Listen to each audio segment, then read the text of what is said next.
ఉన్న కుటుంబీకులు ఆహ్వానించారు. వారికి నా ప్రత్యేకమైన వందనాలు తెలియజేస్తున్నాను. ముఖ్యంగా మరి పోతలే గారిని, అలాగే లక్ష్మీదేవి అమ్మగారిని, వారిని నేను అభినందిస్తున్నాను. ఎందుకనంటే ఇంత చక్కని గృహం నిర్మించబడాలి అనంటే దేవుని సహాయం లేకుండా ఏది కూడా ముగించబడదు. కాబట్టి చక్కగా ఇంత చక్కని గృహాన్ని నిర్మించుకోవడానికి ప్రభు ఎంతో కృప చూపించారు. దాన్ని బట్టి నేను ప్రభుని స్తుతిస్తున్నాను. అలాగే వారి పెద్ద కుమారుడు జాషువా ప్రసాద్కి, వారి కుటుంబానికి, అలాగే రెండవ కుమారుడు మురళికి, అలాగే వాళ్ళ కుమార్తె భూమికకు నా హృదయపూర్వక వందనాలు తెలియజేస్తున్నాను. ఈరోజు మరి రెండు చక్కని కార్యక్రమాలు, ఒకటి గృహప్రవేశం, రెండవది బాబుకి పేరు పెట్టే కార్యక్రమం, నామకరణం. ఈ రెండు కార్యక్రమాల నిమిత్తం మనం ఈ స్థలంలో ఉన్నాం. ఈ రెండు కార్యక్రమాల నిమిత్తం జాషువా ప్రసాద్ గారు నన్ను ఆహ్వానించినప్పుడు ఒక చిన్న వాట్సాప్లో ఒక చిన్న పోస్టర్ ఒకటి చేసి దానికి రెండు వాక్యాలు పెట్టారు. అందులో ఒక వాక్యం ఏంటనంటే, హెబ్రీలకు రాసిన పత్రిక 3వ అధ్యాయం 3వ వచనం.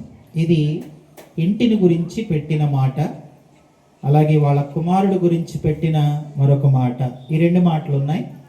ఈ రెండు మాటల గురించి కొన్ని మాటలు చెప్పి నేను ముగిస్తాను. మొట్టమొదటిగా వారు రాసిన మాట ఏంటనంటే, హెబ్రీలకు రాసిన పత్రిక 3వ అధ్యాయం 3వ వచనంలో, ప్రతి ఇల్లును ఎవడైనా ఒకని చేత కట్టబడునో సమస్తమును కట్టినవాడు దేవుడే. దేవుడు సమస్తాన్ని కట్టి ఈ చక్కని గృహాన్ని వీరికి ఇచ్చినందుకై నేను ఎంతగానో ప్రభుని స్తుతిస్తున్నాను. ఇల్లు చాలా బాగుంది, చాలా సంతోషం. దీన్ని కట్టడానికి కూడా ఎంతో ప్రయాసం ఉంది. దాని వెనకాల ఎంతో ప్రార్థన ఉంది, ఎంతో శ్రమ ఉంది, ఎంతో కష్టం ఉంది. ఇవన్నీ కూడా వారికి తెలుసు. అయితే ఏ గృహమైనా సరే ఎలా ఉండాలి అనంటే, నేను బైబిల్లో కొన్ని ఇళ్ళు చూపిస్తాను, త్వరగా కొన్ని ఇళ్ళు చూపిస్తాను. వాళ్ళు కూడా ఇల్లు కట్టుకున్నారు. ఇల్లు లేకపోతే అది చాలా కష్టమైన పరిస్థితి. కనుక బైబిల్లో కొంతమంది ఇలాగే ఇల్లు కట్టుకొని వాళ్ళ ఇంట్లో ఏం కలిగి ఉన్నారో ఈ ఇంట్లో కూడా అది ఉండాలని ఒక సేవకునిగా నేను మనవి చేస్తున్నాను. మొట్టమొదటి వ్యక్తిని నేను మీకు జ్ఞాపకం చేస్తాను. బైబిల్లో లూకాసు వార్త 19వ అధ్యాయంలో ఒక ఆయన ఇల్లు కట్టుకున్నాడు. ఆ ఇంట్లో ఒక ఆయన ఉండాలని ఆశించాడు. చూడండి, లూకాసు వార్త 19వ అధ్యాయం నేను చదువుతూ ఉన్నాను, 2వ వచనం. ఇదిగో సుంకపు గుత్తదారుడును ధనవంతుడైన జక్కయ్య అను పేరు గల ఒకడు యేసు ఎవరో అని చూడగోరెను. పొట్టివాడైనందున జనులు గుంపు కూడి ఉండుట వలన చూడలేకపోయాను. అప్పుడు యేసు ఆ త్రోవను రానై ఉండెను గనుక అతడు ముందుగా పరిగెత్తి ఆయనను చూచుటకు ఒక మేడి చెట్టు ఎక్కాను. యేసు ఆ చోటికి వచ్చినప్పుడు కన్నులెత్తి చూచి, జక్కయ్య త్వరగా దిగుము, నేడు నేను నీ ఇంట ఉండవలసి ఉన్నది అన్నాడు. ఆ తర్వాత ఆ ఇంట్లోకి యేసయ్య వచ్చాడు. అప్పుడు యేసు ప్రభు అన్నారు 9వ వచనంలో, అందుకు యేసు, ఇతడును అబ్రహాము కుమారుడే, ఎందుకనగా నేడు ఈ ఇంటికి రక్షణ వచ్చి ఉన్నది. మొట్టమొదటి ఇల్లు ఏ ఇల్లు అనంటే రక్షణ పొందిన ఇల్లు. మొదటి ఇల్లు రక్షణ పొందిన ఇల్లు.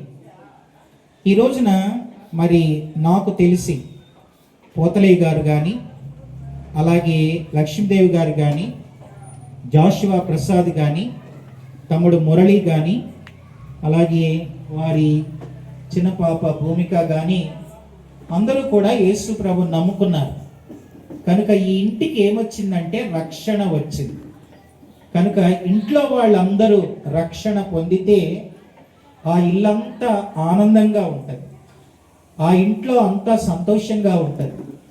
కనుక రక్షణ పొందిన ఇల్లు. ఇక్కడ జక్కయ్య అనే ఒక ఆయన యేసు ఎవరో చూడగోరెనో అని ఉంది.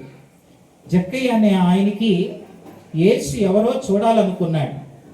యేసు ఎవరు అని అంటే చాలామంది ఇలా అనుకుంటారు, యేసు అంటే ఒక కులం అని, యేసు అంటే ఒక మతం అని.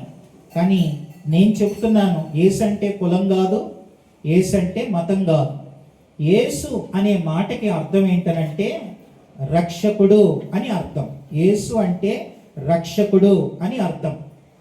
దేని నుంచి ఆయన రక్షిస్తాడు అని అంటే పాపము నుంచి రక్షిస్తాడు. వినండి జాగ్రత్తగా, కొన్ని మాటలు చెప్తాను. ఈ భూమి మీద ప్రతి మనిషి కూడా జన్మతః కర్మతః పాపులే. జన్మ కర్మ పాపం లేని మనుషులు భూమి మీద ఎవరు లేరు. అందరం పాపం చేసిన వాళ్ళమే. పాపం వల్ల మానవుడు ఏం తెచ్చుకున్నాడంటే పాపం వలన వచ్చు జీతం మరణం.